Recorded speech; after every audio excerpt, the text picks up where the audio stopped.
ईशाय नमः। नारायणं नमस्कृत्यं नरं चैव नरोत्तमः देवी सरस्वती व्यास ततो जयमुदीर्यते।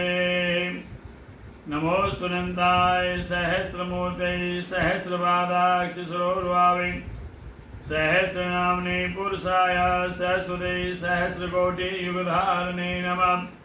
नमः कमलनाभाय नमस्ते जलसायने नमस्ते केशवाय अनंत वासुदेव नमोस्तुते।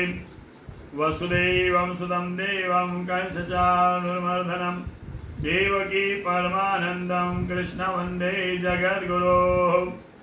गुरुर्ब्रह्मा गुरुर्विष्णु गुरुर्देवो महेश्वर गुरुर्साक्षात् परब्रह्म तस्मै श्रीगुरुवे नमः। अखण्डमण्डलाकारं व्याप्ति येन चराचरं तत्परं दर्शितं येन तस्मै श्रीगुरुवे नमः। अथ श्री आषाढ़मास कृष्णपक्ष एकादशी वृत्तकथा प्रारभ्यते। युधिष्ठिरोवाच। राजा युधिष्ठिर ने पूछा कि हे वासुदेव, आषाढ़ के कृष्ण पक्ष में जो एकादशी होती है इसका क्या नाम है, कृपया करके वर्णन कीजिए। तो भगवान कृष्ण बोले कि हे राजन, आषाढ़ के कृष्ण पक्ष की एकादशी का नाम योगिनी है। यह बड़े बड़े पातकों को नाश करने वाली और संसार सागर में डूबे प्राणियों के लिए सनातन नौका के समान है। तीनों लोकों में यह सारभूत व्रत है। इसकी कथा को तुम ध्यान लगा के सुनो। अलकापुरी में राजाधिराज कुबेर रहते थे। सदा भगवान शिव की भक्ति में रहते थे।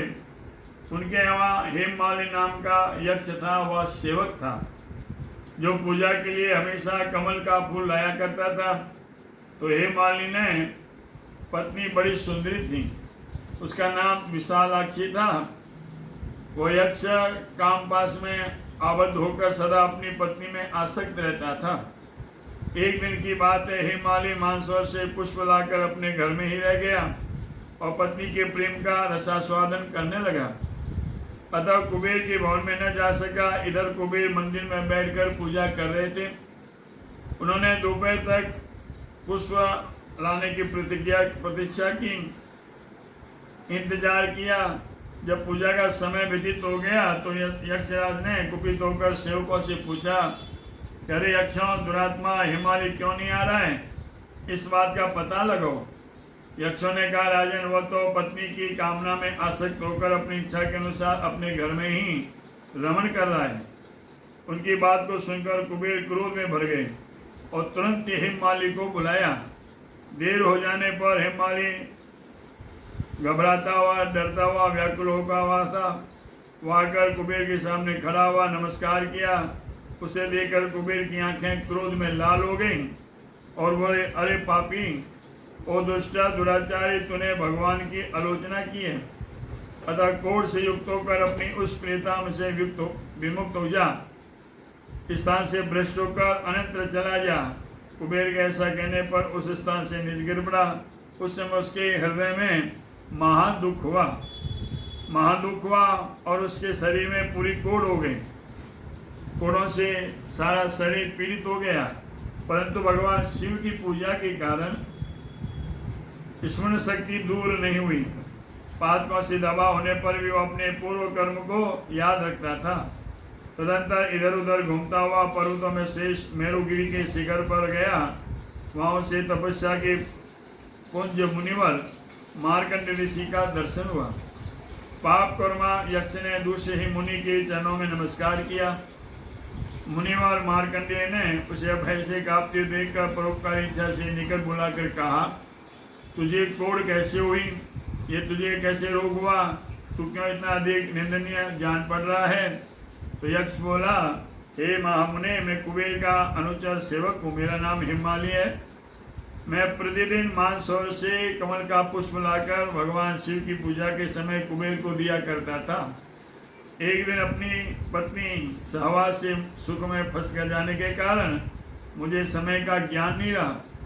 अतः राजाधिराज कुबेर ने कुपित होकर मुझे श्राप दिया जैसे मेरे शरीर में कोढ़ हो गई, कोढ़ होकर अपनी प्रीतम से भी मैं बिछुड़ गया, अपनी पत्नी से भी मैं बिछुड़ गया। तो हे मुनि श्रेष्ठ, इस समय किसी शुभ कर्म के प्रभाव से मैं आपके निकट आ पहुंचा, आपका दर्शन हुआ।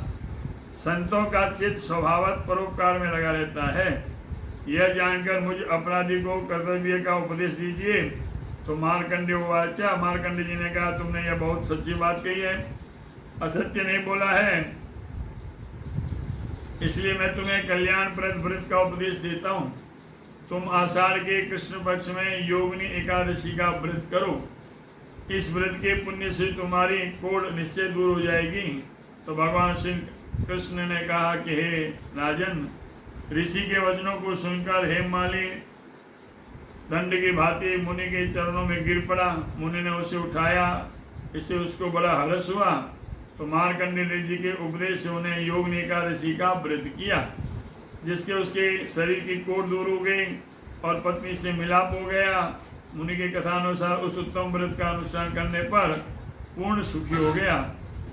तो हे नरश्रेष्ठ, यह योगिनी एकादशी का व्रत ऐसा ही बताया गया है जो 88,000 ब्राह्मणों को भोजन कराते हैं, उसके समान ही इस एकादशी का फल है उस मनुष्य को भी मिलता है जो योगिनी एकादशी का व्रत करता है।